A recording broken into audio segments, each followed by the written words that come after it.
Good afternoon! Akin ang i-unbox ng aking order sa Shopee. Ay, sa TikTok pala. Ay, kasi wala akong computer stand. So, nakita ko to, napakaganda ng mga reviews. So, ayan, tignan natin kung ano ang itsura niya. Sana hindi tayo lugi. Nakakalaga to ng 200. Kano na? 500 something.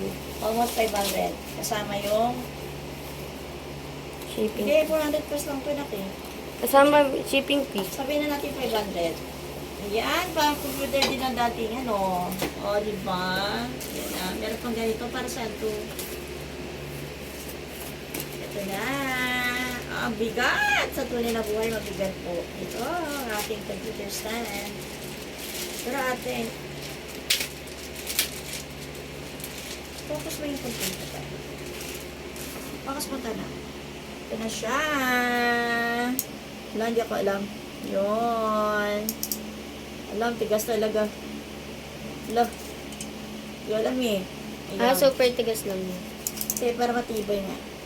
So, adjustable po siya and then rotate tayo. Ah, bongga no. Naro-rotate siya. Tapos, pwede mo pa siyang itaas-taas. Ano pa ni-adjust pa to na kaya? Ayan. Ang mataas. Pero tagang matigas, 1 kg po siya, 1 kg. So, I need to say, ang kagandahan sa kanya, o diba, may ikot-ikot siya kahit saan ka pumunta. Tapos, depende, pwede mo siyang babaan, pwede namang Mataas. sulit na sulit. Masasabi kong napakaganda ng aking in-order. Thank you, TikTok, Shop.